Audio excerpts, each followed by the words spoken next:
Hello everyone and welcome to Strike Zone with Manager George Tsamis. Strike Zone is a weekly program that gives you, the fans, the opportunity to ask the St. Paul Saints skipper questions each week.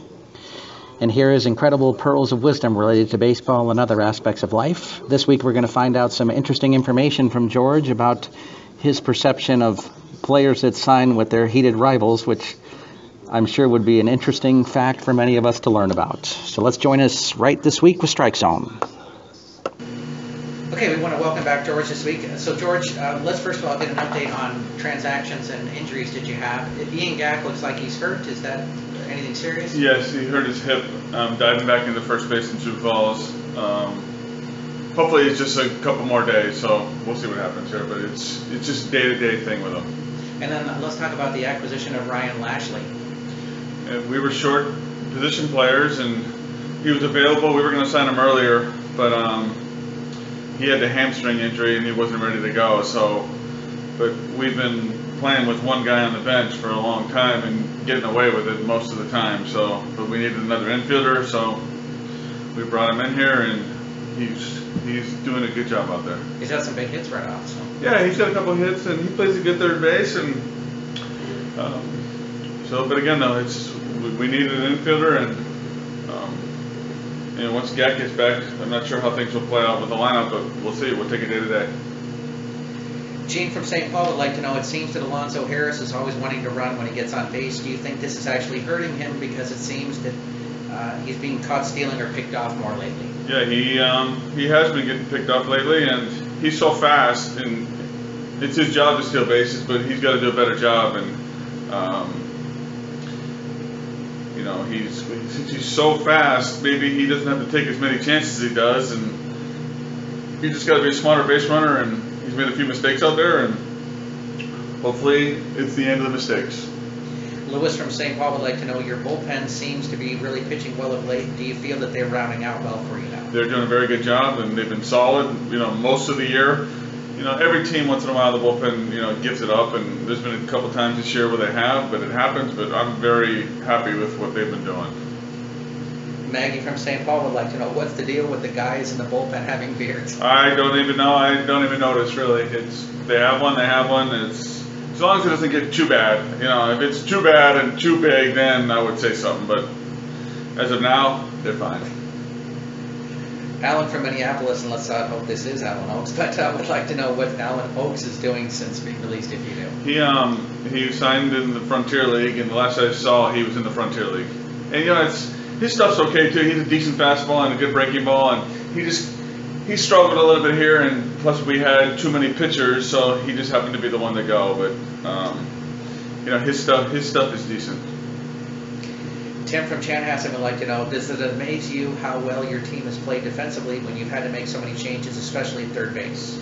That's been a big part of our success. Our defense has played real well. They've made the plays, and we've had several different third basemen, and because of all the injuries, but it seems like whoever's played over there has done a good job. And the left side of the infield, Anthony Phillips at short has done an excellent job out there making the plays, and that's a big part of being successful. When your starting pitchers do good, which they have, and you have good defense behind you, you're going to win some games, and that's what's happened. You look like you built a really solid group up the middle.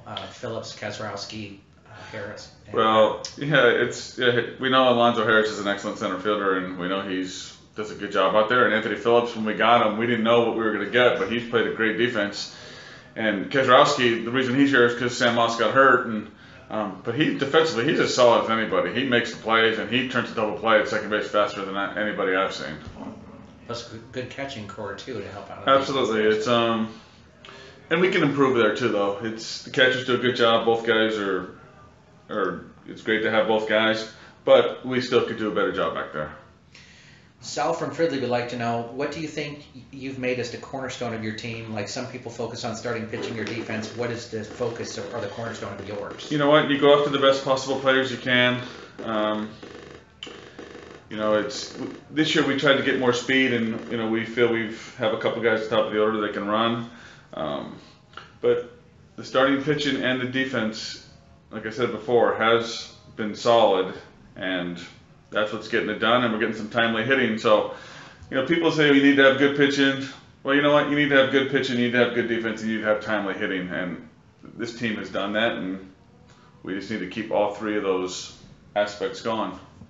And as you said on many occasions, your favorite hitting is 2 out RBI. 2 out RBIs, and like I said, batting average, big deal. Batting average, runners in scoring position, which you hit, and runners in scoring position, 2 outs, runners on base. To me, that's what the game's all about, hitting in those situations. Excellent. Ray from Bloomington would like to know, don't opponents seem foolish to be running on Mike Kwasnicka right now? You know what? Not really. A lot of teams we played, we haven't seen him, and maybe they don't know. But he's a good outfitter. He's got a good arm, and teams are aggressive. Watch this. Did you see this? Oh, the guy who escaped from the shark.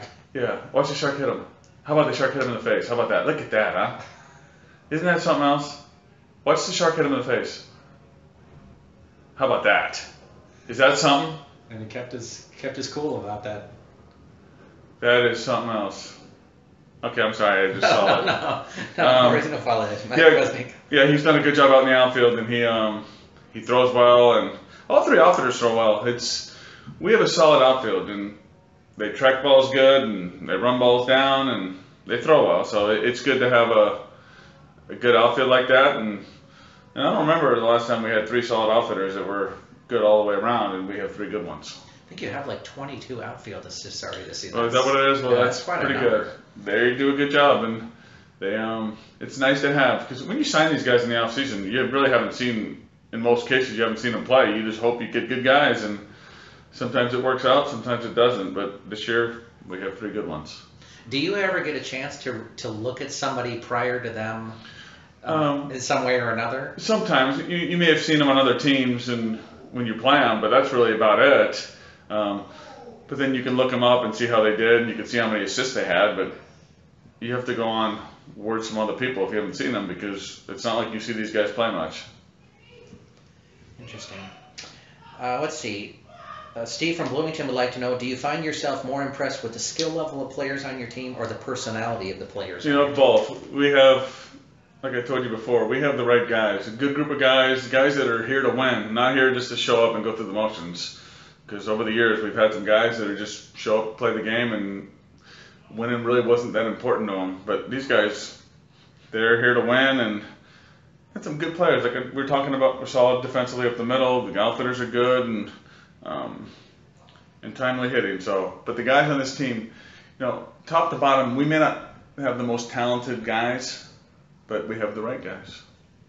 It sure looks that way. Greg from Rosemont would like to know, are there managers that you've tried to model your own style after? Honestly, not really. I just go out there and I'm me, and some people like it, some don't, but I'm pretty truthful. I tell the truth, and I tell it like it is, and some players want to hear the truth, some don't, but I'm not going to really change for anybody. I just tell it like it is.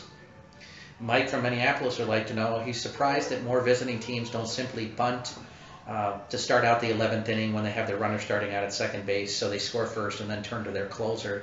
Do you think is the best strategy to follow? Honestly, I just feel it depends who the hitter is. Yeah, if you have a weak hitter up, a number 8 or 9 hitter up, then maybe it's okay to bunt.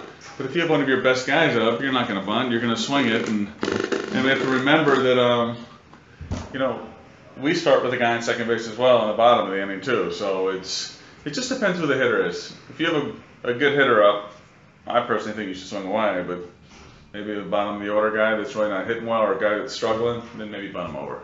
Do you feel that there's some unfairness, and I've heard this from some of the other managers, where because if the visitor scores whatever, they get to turn to their closer right off to kind of close that out. Is that fair to you, or it doesn't matter? Honestly, we both play with the same rules, so it doesn't. Going into the game, into these situations, you don't know if you're the home team or visiting team. You don't know. Both teams have the same rules. And I know that a lot of people aren't crazy about the rule, and that's fine. And if they feel that way, that's fine too. And I don't care either way. If the rule's there, it's there. If it's not, that's fine too. But both teams have the same rules, so it is what it is. What do you think is the toughest stadium to play in the American Association? Yeah, there's some tough places. We've struggled in Lincoln a lot over the years in the regular season. Winnipeg's always tough. Fargo. Wichita's always good, and there are a lot of tough places, and over the years we've had some tough ones, and but we haven't done well in Lincoln. We haven't done well in Wichita, and again, going to Winnipeg and Fargo has always been tough. And year to year, though, it changes. Though you just, one year teams real good, and one year they struggle. So year to year, you just never know. But those are the places that we've had trouble with over the years. Steve from Woodbury would like to know, how have you thought Ryan Rodabar has done as your closer? He's done a very good job, and we've used him a lot, and he's come in most of the time and nailed him down. And he's a big part of the bullpen. I don't know if we would be where we were without him, so we're very happy with what he's done. Has he kind of outperformed what you really thought? You know what? Again, he's pitched in AAA too, so but year to year though, you never know what you're going to get. You never know, and we're very happy with him. We're very happy with other guys in the bullpen, and again, right now we're 42-13, and the bullpen's a big part of it. Chet from Lino Lakes would like to know how you keep your bench guys ready to play and in sync with the team. Well, with the roster so small, you only have a couple, and they need to be ready to play. And when they get the chance, you hope they take advantage of it. But it's not like we have 5 guys on the bench. We really only have 1 or 2, and most of the year we've only had 1.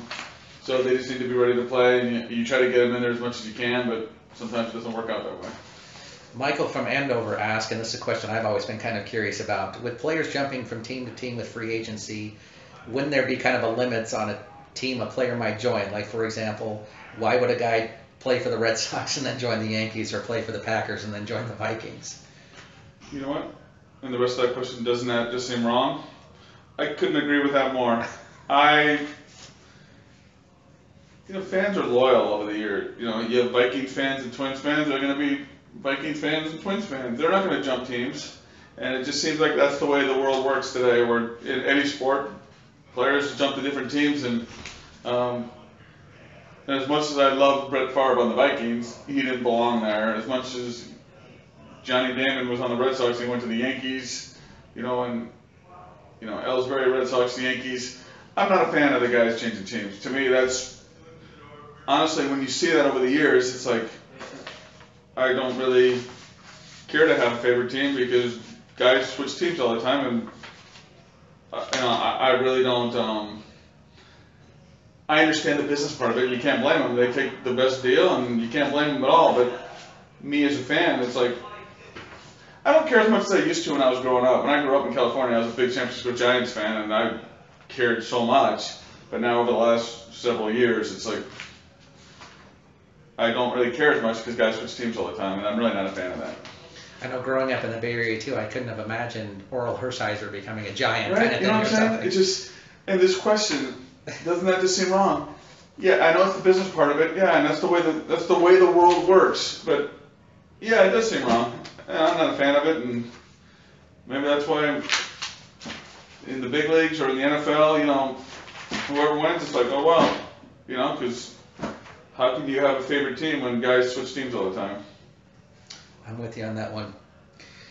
Ray from Chaska asked, he just saw the video of the fan who caught the bat at the beginning of the year when it was, I don't remember if you've seen that video or not. I did see it. How amazing did you think that was? I thought it was outstanding, and it made everywhere. It was all over the shows, sports shows, and you come to the ballpark, you never know what's going to happen. You see something different every day, but that was a spectacular catch. Our last question for you is from Nancy from St. Paul, who says, listening to Donald Trump lately, I've often found myself wishing that people would just shut up. Are there people you wish would just shut up? You know what? In our business, I like guys who just come to work, come here, play the game the right way, keep their mouth shut. And I'm not a fan of guys that run their mouth all the time. Don't care to listen to it. And so you know what? Yeah, I do. I kind of agree with this one too. I want guys just to play the game and keep your mouth shut, and especially if you're a younger guy. If you're a rookie or younger guy, you should never say anything. You should just come here, get your work in, play in the game, and keep your mouth shut. So I agree with that one too. Good questions by those two people today, because I agree with both of them. Excellent, George. Thank you very much. Okay. We want to thank Manager George Tsamis for joining us on Strike Zone this week. If you'd like to ask the St. Paul Saints skipper your own questions, please email them to us at askgeorge@minorleaguesportsreport.com. Once again, that's Ask George at minorleaguesportsreport.com. Please have your questions to us by Friday at noon so that we can give the skipper a couple of days to review those questions before we record our show on Sunday afternoon. I'm Rob Pannier from the Minor League Sports Report. I'd like to thank you for joining us this week, and we see you again next week on Strike Zone.